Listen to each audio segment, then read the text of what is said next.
Isipin mo ang isang nilalang na nakatago sa pinakamalalim na bahagi ng ating karagatan, hindi ito isda, hindi rin peteng, kundi isang bagay na mas kakaiba, mas nakakatakot. Sa bawat paglubog natin sa kailaliman, may mga lihim na nabubunyag, at ang lihim na ito ay maaaring magpabago ng lahat ng alam mo tungkol sa buhay sa dagat. Ang kanyang presensya ay nagpaparamdam ng hindi mapaliwanag na takot at paghanga, isang misteryo na gumagapang sa mga anino ng kalaliman.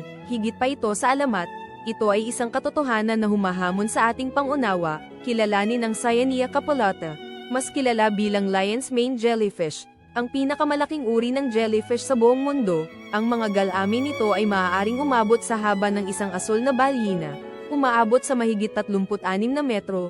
Isipin mo iyan, isang nilalang na lumulutang at ang mga galamin nito ay kayang balutin ng isang buong barko o kaya'y ilang bus na pinagdikit dugtong. Ito ay parang isang higanteng anino na may libo-libong galamin na dahan-daang gumagapang sa malalim, malamig na tubig, isang nakakalulang tanawin na nagpapakita ng tunay na sukat at kapangyarihan ng kalikasan sa karagatan.